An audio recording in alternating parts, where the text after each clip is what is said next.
dia tenang iki. Yang namanya pemimpin kok ya banyak yang seperti ini. Jangan. Dia tenang iki. Lah yo jangan salahkan yang nagih kayak gini. Lah kok yang nagih dan disalahkan piye tadi? Loh. Kok jur tegel-tegel iki ya? Saya tidak mau pinjam, Pak.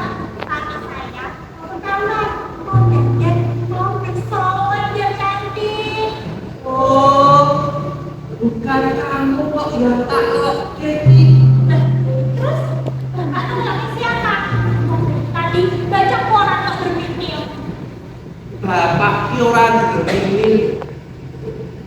Bapak ki mengomentari berita di koran iki lho. Nah.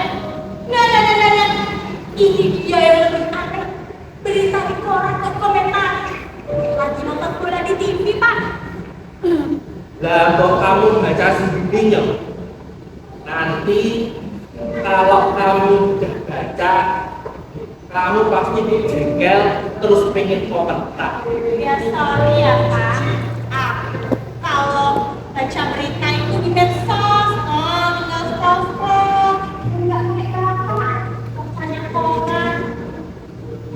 Ya, percaya anak zaman sekarang ini memang lebih pragmatis. Oh, dapat berita dari mana? Tapi kalau kamu tahu isinya, kamu pasti jengkel. Memangnya apa sih, Pak? Nih, baca ini. Loh.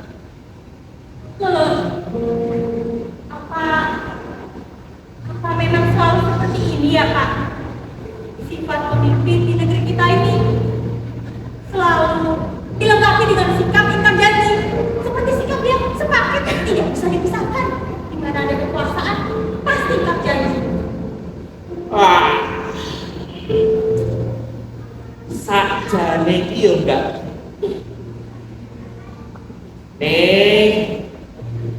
Nek enggak gitu, ya bukan wajah pemimpin di negeri kita ini. Gitu.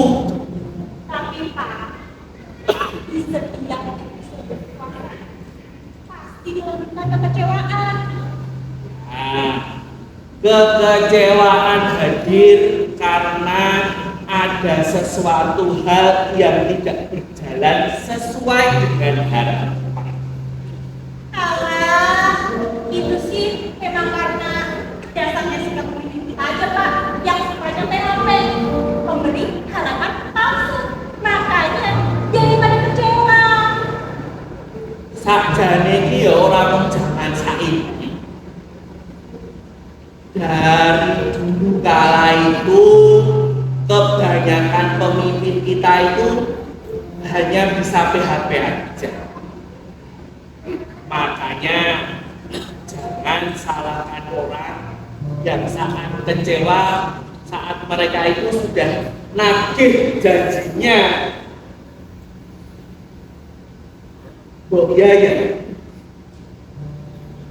para pemimpin kita itu mau belajar dari berbagai pengalaman unik. Misalnya, Ya, belajar dari sejarah perjalanan bangsa kita ini. Belajar dari sumber data atau juga bisa belajar dari serat-serat yang ditulis oleh para leluhur kita. Salah satunya itu ya Serat Panji. maksudnya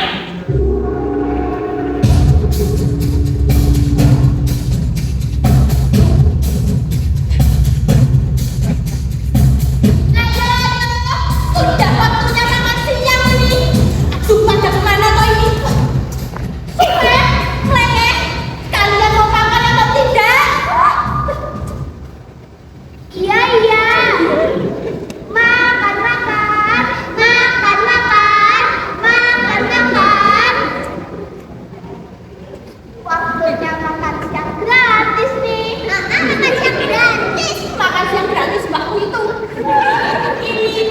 hasil swadaya turunan orang prajurit itu loh, kok makan gratis, kok enak aja. Sudah, ini dibawa ya, makannya satu-satu, oke? Ya, mau tak makan di kebun aja ya. Ya Kak, ya. Hati-hati loh ya. Ya. Ini yang lainnya pada kemana? Ayo. Kalian mau pada makan atau tidak? Cepet ini, sudah jamnya makan siang ya. Ayo.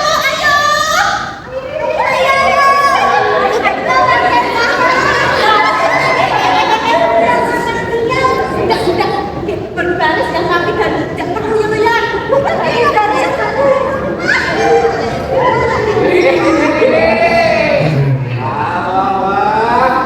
Hari ini masak apa nih? Terus lauknya ada apa aja? Ada sambelnya tidak? masak cacar lopis campur suka kalau jono.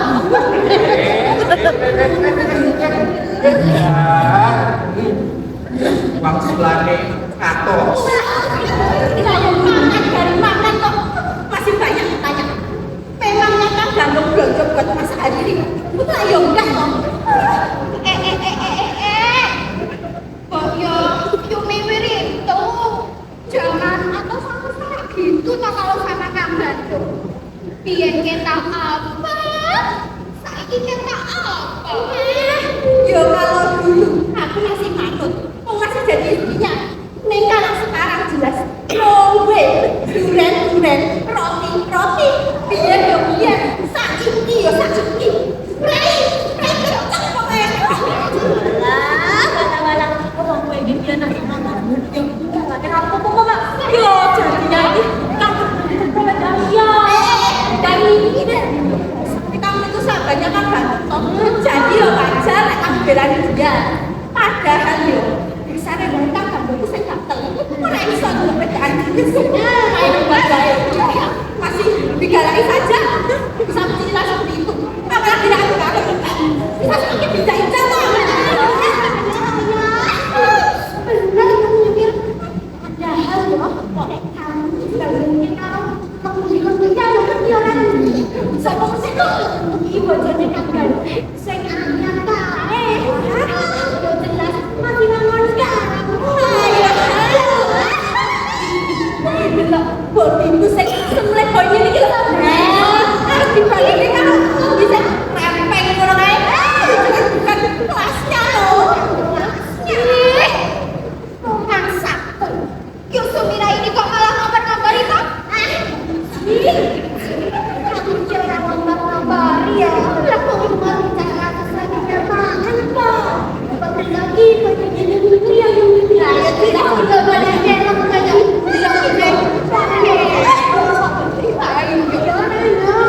Aku di rawani komik sih, dan disangkut palu cakep. Ini saya lari itu kan. Maksudmu apa? Kamu bilang aku balanya seperti minta makan. Kau harus pakai sambal terasi ya kok.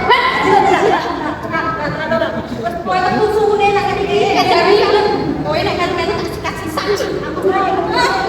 Sudah. Kau malah coba dewi-dewi ini ada apa?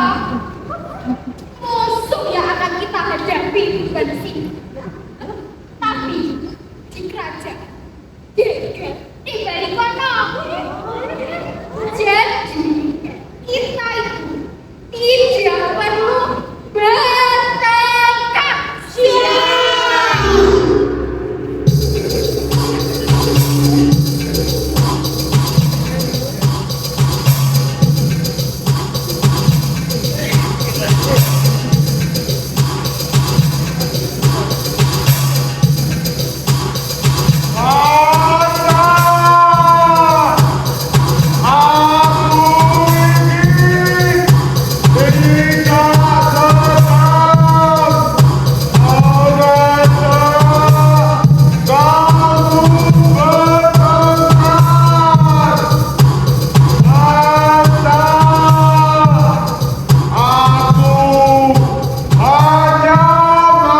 mengabulkan sebuah keinginan yang sudah ada di depan mata.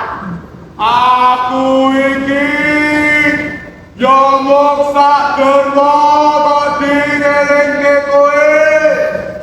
Beda masalahnya kalau perjuanganmu itu kamu dasari cinta dan bela bangsa. Beda juga masalahnya kan. Jika nanti sang Prabu Lembu ambil luhur ingkar janji kepadaku. Sekarang biarkan aku maju untuk menunaikan tugasku dulu kan.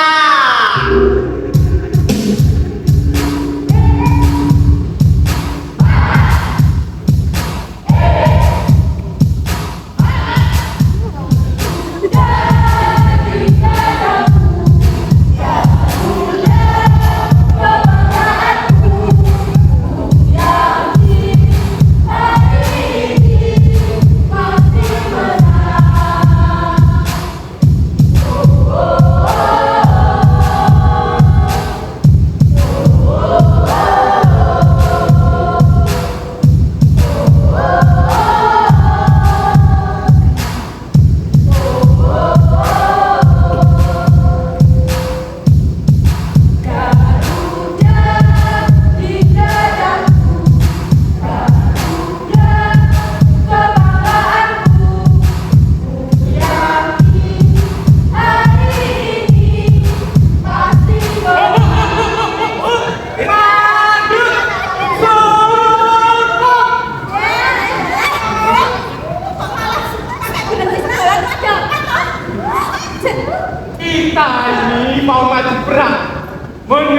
dan menaklukkan kerajaan Gel-Gel.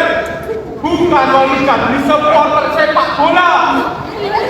Untuk prajurit yang di bawah umur, kalian tidak bisa mengikuti perang. Kenapa? Ini sudah menjadi undang-undang kerajaan kita bahwa prajurit yang di bawah umur tidak bisa mengikuti perang. Lah. Kan tinggal diganti aja undang-undangnya.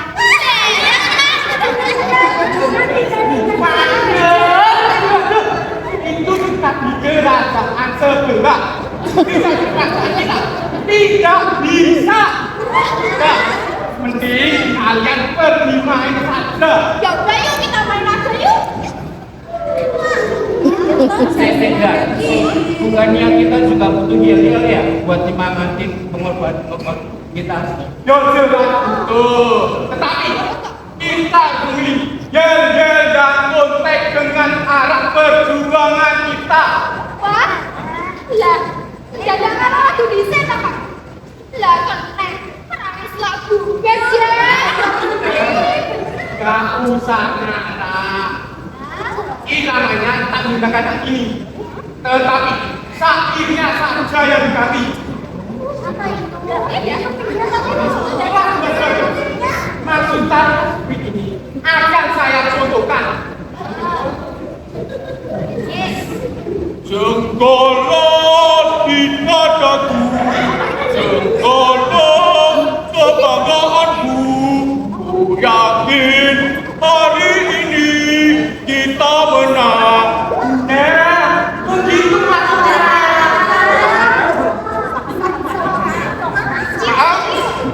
Nah, sebelum kita menyerang kerajaan Gel-Gel, mari kita keluarga semua kita dengan menyanyikan Gel-Gel kita bersama. Siap. Jenggolan di dadaku, jenggolan kebanggaanku. Yakin hari ini kita menang.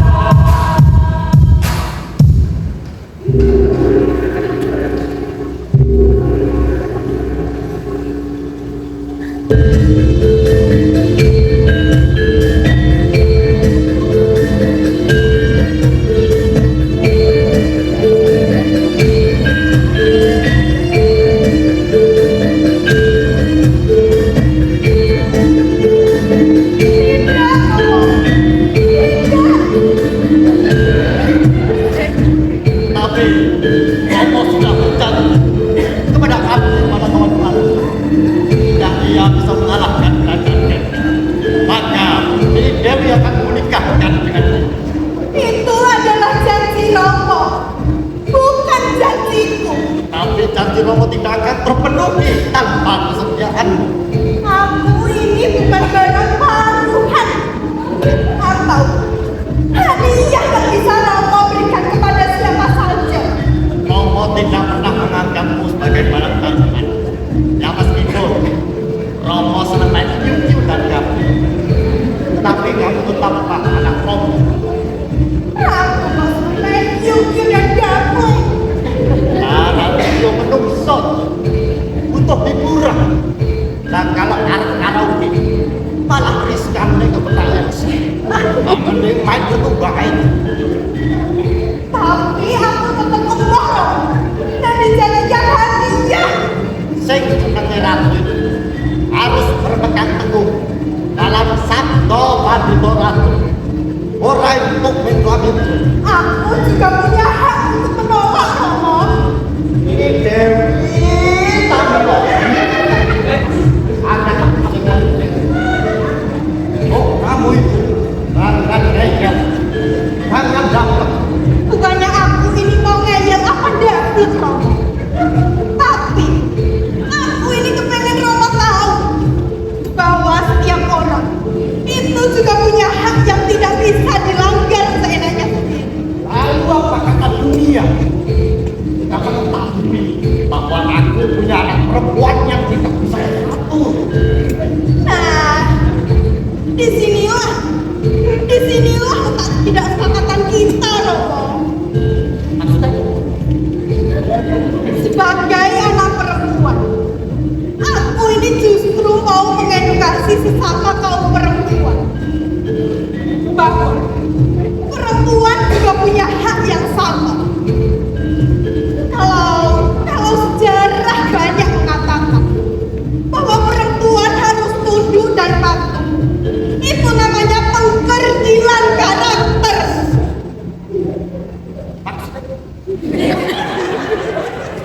Justru karena kita adalah bagian dari salah satu karya sastra yang nantinya akan dibaca oleh anak cucu, maka dari sinilah kita bisa menanamkan nilai kemandirian dari seorang perempuan. Karena aku sangat yakin jika suatu saat negara ini akan menjadi jajahan dari negara lain, dan pada saat itulah perempuan hanya akan dijadikan gambaran perempuan yang lemah. Perempuan hanya akan dijadikan objek penderita bagi superior kaum laki-laki. Padahal sesungguhnya perempuan harus bisa dan mampu berdiri sejajar dengan kaum laki-laki. Pemikiran yang sangat brilian. Berat, luar biasa. Romo bangga kepadamu. Makanya Pak Romo, oh ya keputusannya Romo itu loh, dikasih aja. Waduh, piye yo?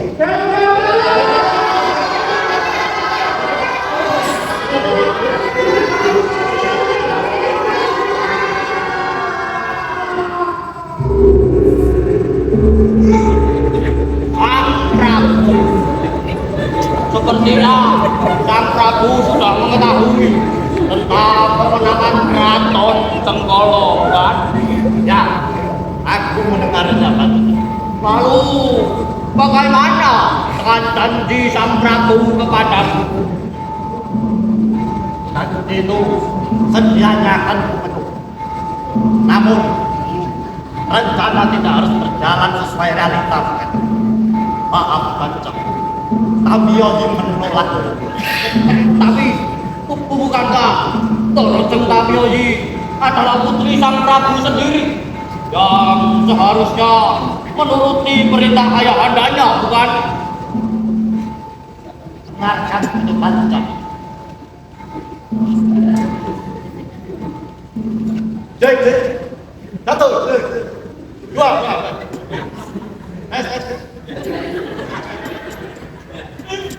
Perempuan punya hak yang sama. Kalau banyak sejarah yang mengatakan bahwa perempuan harus tunduk dan patuh, itu namanya pengkerdilan karakter. Dan karena kita ini adalah bagian dari salah satu karya sastra yang nantinya akan dibaca oleh anak cucu.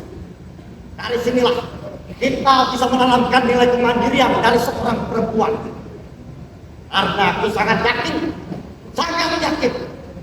jika suatu saat nanti negara ini akan dijadikan jajahan oleh negara lain, dan dari situ perempuan hanya akan dijadikan gambaran perempuan yang lemah. Perempuan hanya akan dijadikan objek penderita bagi superior kaum laki-laki. Padahal sesungguhnya perempuan harus bisa dan mampu berdiri sejajar dengan laki-laki. Hidup perempuan, hidup perempuan.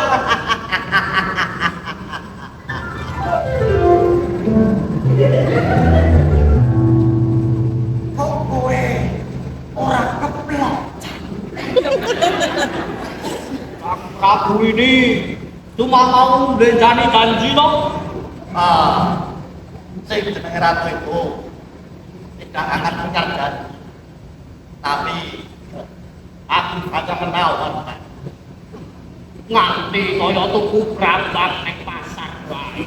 Tata nganggo nawan. Sang Prabu, saya sebagai wong cilik selalu hormat dan menjunjung tinggi kedudukan panjenengan. Tetapi mengapa hormat saya malah dibayar dengan ingkar? Sampean bertopeng-topeng sang Prabu. Kalau memang sampean tidak mau untuk menepati janji sampean, maka jangan salahkan saya jika suatu saat Jenggolo tak gawe karang abang.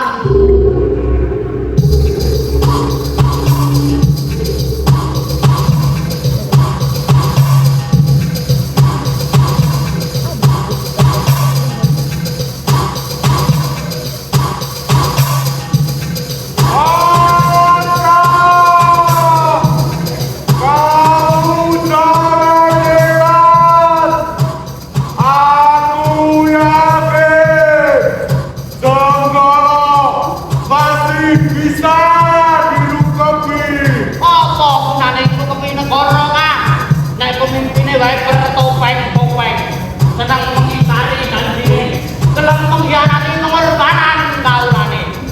Kata berkorban seharusnya disertai rasa keikhlasan. Rasa ikhlas seharusnya sejalan dengan tanpa pamrih. Kang Doyok justru menyalahkan aku yang sudah berjuang untuk negeri ini, lebih membiarkan pengkhianatan yang sedang terjadi. Aku tidak pernah menyalahkanmu. Aku hanya selalu mengingatkanmu tentang tujuan yang diiringi kepentingan pribadi. Maka kekecewaan yang kau dapati dan di saat kekecewaan itu hadir, kamu bermaksud memusuhi negaramu sendiri. Bukan negara yang aku musuhi, Kang. Sing pemimpin, sing ora iso nutupi janjine. Cara pertanyaanku, Kang Doyo akan berada di sisiku atau memilih untuk tetap di Jenggolo ini, Kang? Ini bukanlah sekedar soal pilihan, tapi sebuah keyakinan. Aku yakin Jenggolo pasti bisa dilengkapi. Karena itu tak tergambarkan, dan kita akan berada di masing-masing sisinya.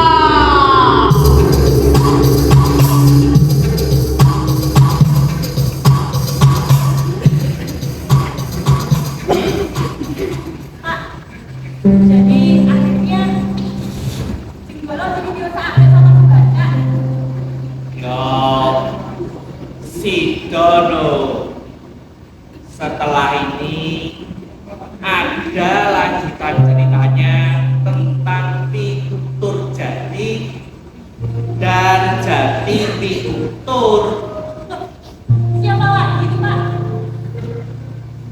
Pitutur Jati itu adalah samarannya Bancak yang mulai membuat kegaduhan di Jenggolo. Sedangkan Jati Pitutur itu adalah samarannya Doyok yang diminta untuk meredamkan amarahnya Pitutur Jati. Berarti mereka berdua itu partai-partaian, Pak. Guru-guruan itu.